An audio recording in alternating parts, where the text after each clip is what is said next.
Hello, people of God. Good morning, brethren.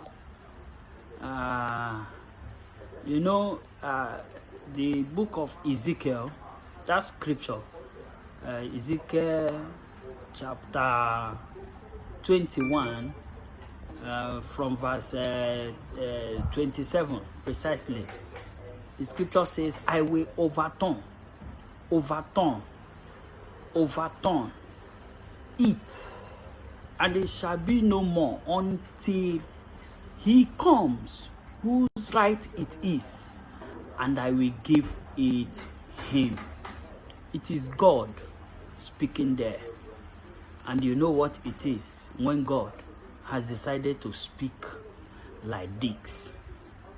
The Nigeria, let's wait and see. I know that God has a good plan for Nigeria. Victory is victorious. Well, all right, let's begin what's trending. With reactions trailing the submission by President Bola Ahmed Tinubu requesting the Election Tribunal to dismiss the petition seeking to nullify his election on the grounds that he did not secure 25% of lawful votes cast in the Federal Capital Territory. The president, in his final written address against the two petitions filed by the candidates of the Labour Party, Peter Obi, and his counterpart of the People's Democratic Party, Atiku Abubakar, warned that nullifying the February 25th elections on the grounds that he did not secure 25% of the lawful votes cast in the Federal Capital Territory could lead to absurdity, chaos, anarchy, and alteration of the very intention of the legislature.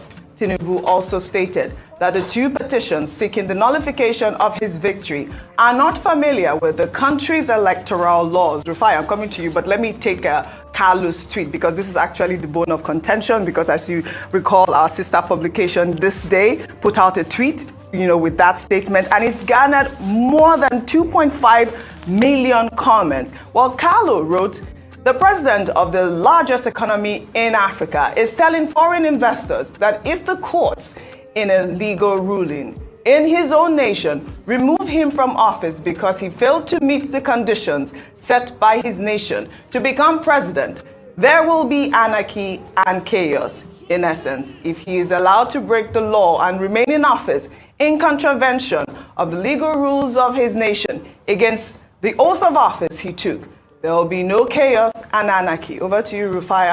I'll take. People became lawyers on Twitter yesterday, giving their own different interpretation. Dr. Bati, I heard your interpretation this morning.